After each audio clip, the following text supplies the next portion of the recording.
една година отчет од владата, а мене ми беше апсолутно јасно, јас го прозрев тоа, дека станува збор за покривање на третата, односно влегувањето во четвртата година на владење. Тоа е дефинирано во теоријата, се знае дека незадоволството почнува да блика, односно да избувнува многу посериозно у третата и у четвртата година.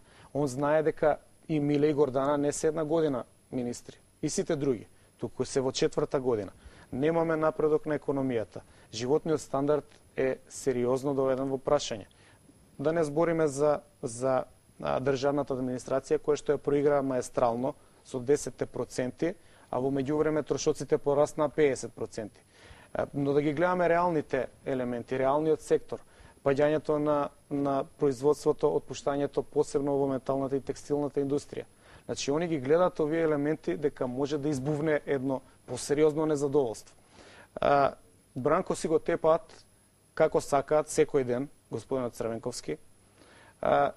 Дури денес, тоа што го слушнав, не можам да верувам, дека Бранко ги облекол неговите членови во облека на ДПМН и ги пуштил таму да протестираат со автобуси. Значи, мислам, превртувањето на тези им е лесно со господинот Црвенковски, оти он е дефиниран. Транзиционен махер, направил тоа и тоа во Македонија и на него му е залепи етикетата. Сега станува проблем како да се санира и преминувањето во било која друга структура. Гужбата во десницата како истото да се тоа формира? сака да го направат и со господинот Бошковски. За мене мерило и критериум од кого се плашат е тој што го споменуваат. Оно што не го споменуваат, дури можеби и овде може да повикаме и алхемија, оно што не го споменуваат, значи не го сметаат за никаква опасност. Добро. Тој што не го споменуваат, формално не е лидер, но е најзначајната фигура во третиот десничарски столб. Значи, зборувам за народњаците. Ве изненади зашто Љупчо Ѓоргиевски и неговите во Народно одлучија да го одмолчат ова вадење на цевките во десницата? Да. Искрено ме изненади не само нивното молчење, но ме изненади молчењето на сите партии. Делува како да гледаат и да чекаат да падне крв, за да стекнат некој политички поен. Но кога станува збор за основниот корпус на човекови права, застанува политичката борба. И мислам, не би сакал на никого лекции да делам. Меѓутоа се знае што е политичка борба, а што е повик на линч. Да не ве враќам на геноцидот во Руанда кој што е извршен со повик преку радио. Па има 500.000 мртви.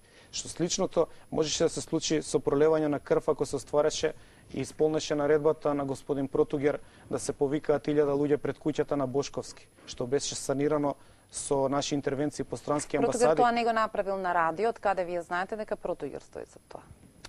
Изворно знаеме дека Протугер повикал членови на ДПМН по комитети, секој комитет во Скопје да даде по 100 луѓе и да се соберат пред Кочо Рацин, од каде што ќе одат да го линчуваат, односно да викаат пред куќата на Бошковски.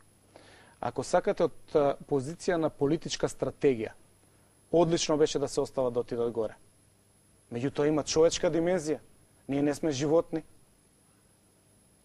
Ние не можевме да дојдеме во ситуација, пуштете ги нека идат, нека кршат прозори да се види со што располага ДПМН, какви методи користи. Да се стекнеме со кредибилитет пред дипломатската заедница. Значи да земеме предност. Во одредени моменти застанува политичкото калкулирање и преминуваме во сферата на човештвото или ако не сме луѓе во сферата на анималното. И ние не можевме да дозволиме. Бошковски има семејство. Има стара мајка. Да ги оставиме да ги каменуваат. Што ќе си мисли мајката на господин Протугер ако ние пратиме таму луѓе? Во што ќе се претвори политичката борба? Ми е толку тешко да го зборам ова, бидејќи ми напливаат емоции, затоа што не можам да издржам таква неправда. Истата операција, кога сваќа дека не можат физички да ја завршат со членство, ја префрлаат на Павлович и на Томич. И на другите ситна епизоди боранија. какви што преживеа пратениците кои ја напуштија Па го ВМРО, знаете ДПМН, методот. на кои им беа каменувани исто така. Да, исто па го така знаете како методот. Добро.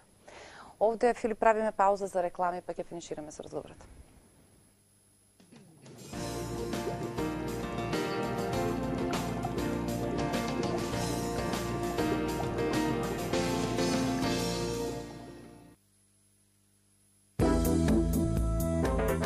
Најниска месечна отплата.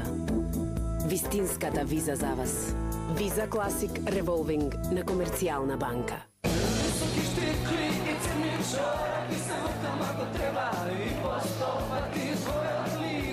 Оваа зима поднови се со нов супер забавен телефон.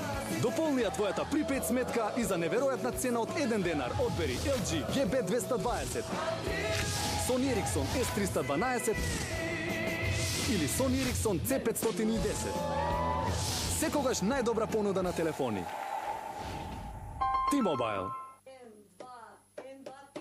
Секој сака ново ТВ, секој сака LCD. Секој ден шанса да освоиш LCD телевизор по големата наградна игра на T-Home. Вкупно 42 телевизори до 26 декември, плюс неверојатниот Audi A4 во главното извлекување. За да учествуваш, доволно е да земеш еден од пакетите на T-Home: 3Max, 2Max, Golden Surf, Max TV или Max ADSL. А учествуваш и ако го продолжиш постоечкиот договор.